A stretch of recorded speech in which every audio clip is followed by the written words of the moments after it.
There's always something a little bit off or a little bit out of place about how I fit into the world.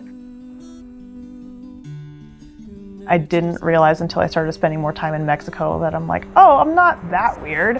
I'm just bridging two cultures, and there's certain aspects of me that are pretty Mexican, and I didn't know that.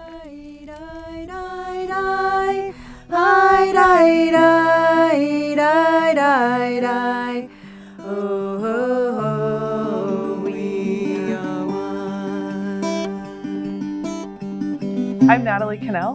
I'm an artist and a climber, and I live in Jackson, Wyoming. So I was born in Tacoma, Washington, and moved 12 times between being born and high school, like out of state, sometimes out of country moves.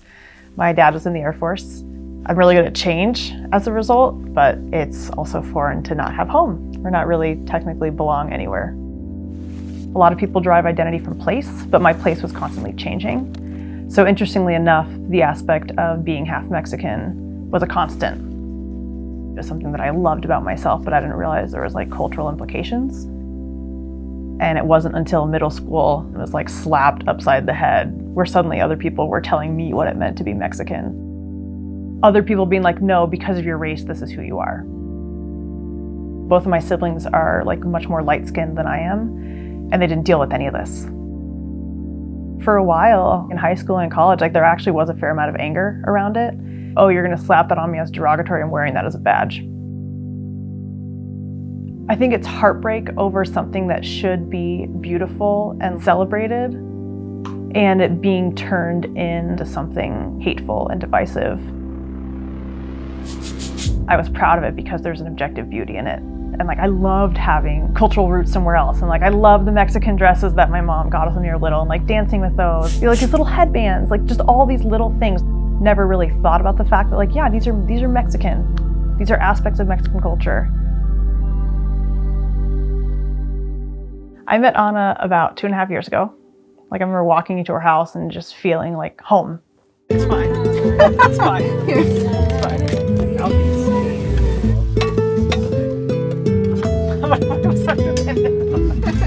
I am Anna Junker. I am a climber, a teacher, a mom, and a wife, and I live in Lander, Wyoming. I grew up in Monterrey, Mexico. I was born there, and I was there until 2009. When I started climbing, I found my friends. It connected me to who I am.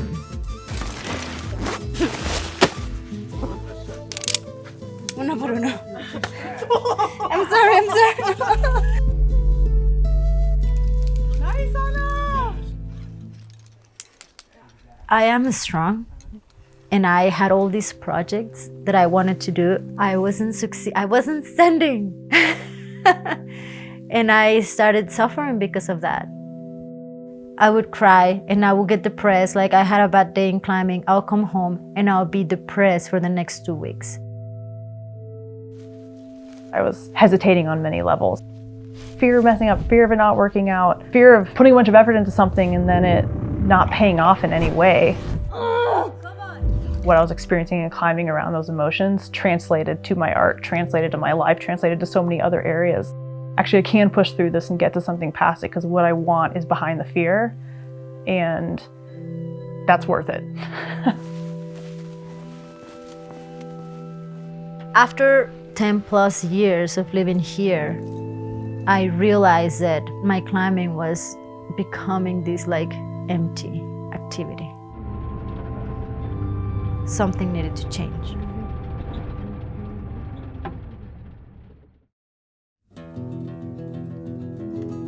For my well-being, I need to go back. I need to connect with my roots. I belong there, just like I belong here. I have 2 homes, and I need both.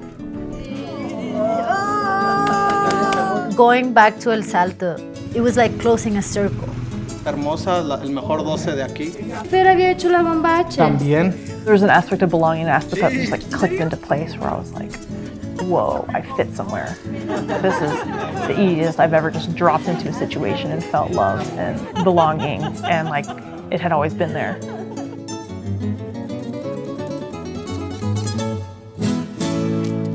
And she came down It's been a really cool journey to like reclaim the reason why I climb. And this is a canyon that I spent nights and hours and days and like got to know myself. Like this is a canyon that like it has shaped me. And it was like, okay, you left a little bit of you in this canyon. Take it back. And when you go back and climb in your home, in Sinks Canyon, in Wild Iris, bring that with you. And when I get on the rock and I like, my fingers get in contact with the rock, it's no longer gonna be to extract this performance, this scent, but it's to connect with something bigger.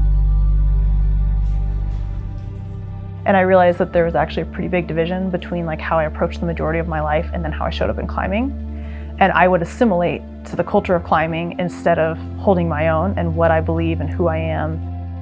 And so since then, I transitioned my relationship with climbing, where it has become kind of a spiritual practice in a lot of ways. Before I start a route, I am gonna just consciously like step up to the rock and just energetically tap into what's happening. What does this place feel like? What does this entity feel like? And almost like a greeting and like an asking for permission.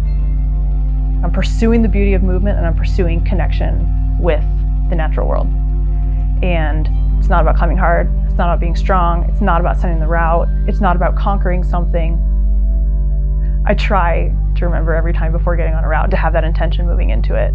That maybe more than anything else has revolutionized my experience with climbing.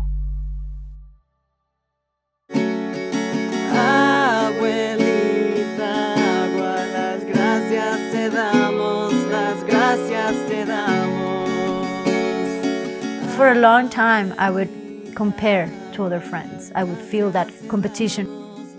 I have some beautiful things within me, and she has very unique, beautiful things.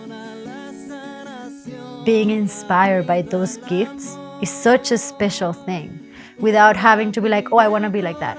Oh, I want that for me. It's more like, oh, I see that in you, and I honor it, and I value it, and that's beautiful, and that's your thing. That's you. I feel like I'm starting to actually land. The honest truth is I'm a bridge. I'm neither and I'm both. And I'm never gonna fully belong here, and I'm probably never gonna fully belong there. I have roots in places, sort of. They're not in the ground. My family is Mexican, and I was born in the States and raised in the States. This is my blood, and I have both of these cultures alive in me, and just having to learn to accept the entirety of that. I have a deep appreciation for that, because it's made me who I am. Por abrir el corazón a la sanación, abriendo el amor. I love that song. Me too.